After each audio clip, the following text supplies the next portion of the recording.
अगर छोटा बच्चा हर घंटे जाग जाता है तो ये वालिदैन के लिए बहुत मुश्किल हो सकता है। और मैं जानता हूं कि नींद की कमी कितनी थका देने वाली होती है। चलें, आज इस मसले को समझते हैं और इसके कुछ आसान हल ढूंढते हैं। कभी कभी ऐसा लगता है ना कि छोटे बच्चों के लिए रात का वक्त एक 24 घंटे खुला रहने वाला स्नैक बार है। जब दिल चाह उठ गए। अगर ये सूरत हाल जानी पहचानी लग रही है तो फिक्र ना करें, ये तकरीबन हर घर की कहानी है। तो सबसे पहली बात, परेशान होने की बिल्कुल ज़रूरत नहीं है। ये एकदम नॉर्मल चीज़ है। और अच्छी खबर यह है कि कुछ छोटी छोटी नर्म तब्दीलियों से हम बच्चों के सोने के मामूल को बेहतर बना सकते हैं। और हाँ, इसके लिए उन्हें रोता हुआ छोड़ने की भी ज़रूरत नहीं। चलें, सबसे पहले साइंस को समझते हैं। आखिर बच्चे सोते कैसे हैं? देखें, किसी भी चीज़ को ठीक करने से पहले ये जानना बहुत ज़रूरी है कि असल में नॉर्मल होता क्या है।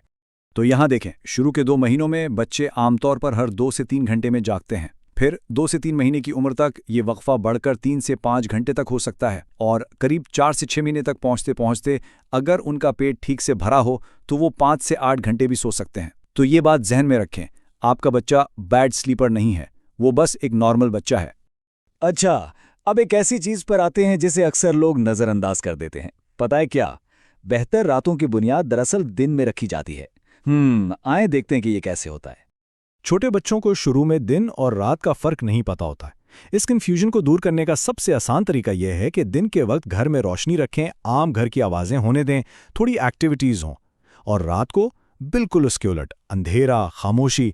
रात को जब फीड करवाएं तो ज़्यादा बातचीत ना करें, खेलें नहीं। इससे बच्चे की जो अंदरूनी घड़ी है उसकी सेटिंग हो जाती है और वो दिन और रात का फ़र्क सीख जाता है। ये एक बहुत ही ज़बरदस्त टेक्निक है। इसे कहते हैं डे टाइम कैलोरी लोडिंग। इसका सीधा सा मतलब है कि बच्चे को दिन में इतनी कैलोरीज दे दी जाएं कि रात में उसे कुदरती तौर पर भूख ही कम लगे। बिल्कुल वैसे ही जैसे हम सफ़र पर निकलने से पहले गाड़ी का टैंक फुल करवा लेते हैं ताकि बार बार रुकना ना पड़े। तो सवाल यह है कि ये करें कैसे? बहुत आसान है। कोशिश करें कि दिन में हर 2 से 3 घंटे में फीड दें।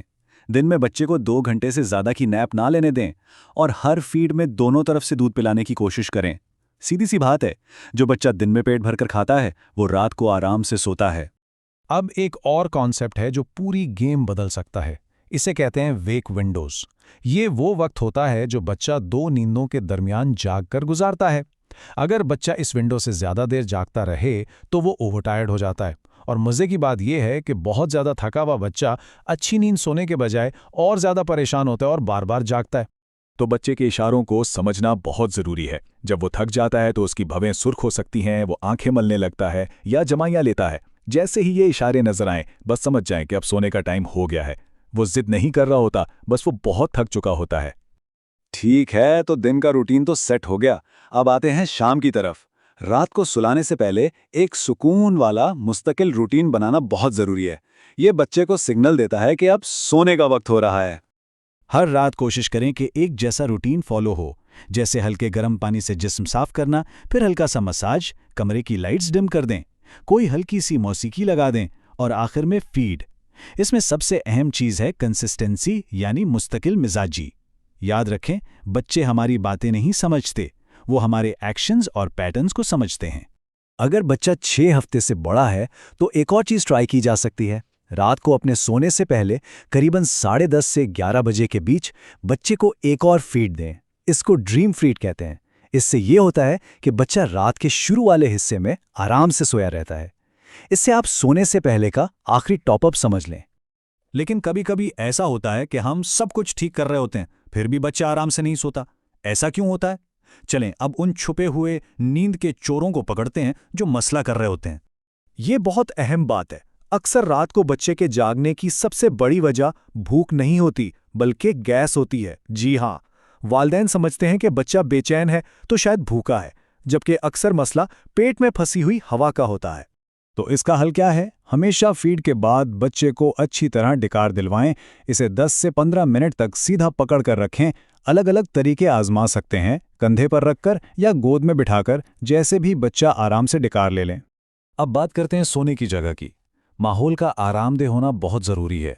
कमरा थोड़ा ठंडा हो, 22 से 25 डिग्री के आसपास। वाइट नॉइज़ का इस्तेमाल करें। ये दरअसल माँ के पेट के अंदर की आवाज़ों जैसा होता है और बाहर की अचानक आवाज़ों से बच्चे को चौंक कर उठने से बचाता है। और सेफ्टी के लिए हमेशा मैट्रेस सख्त हो और पालने में कोई तकिया, कंबल या नरम खिलौने ना हों। और फिर अचानक एक दिन सब कुछ बदल जाता है। बच्चा बार बार जागने लगता है, ज्यादा फीड मांगता है। ये क्या हुआ? इसे कहते हैं ग्रोथ स्पर्ट्स या लैप्स।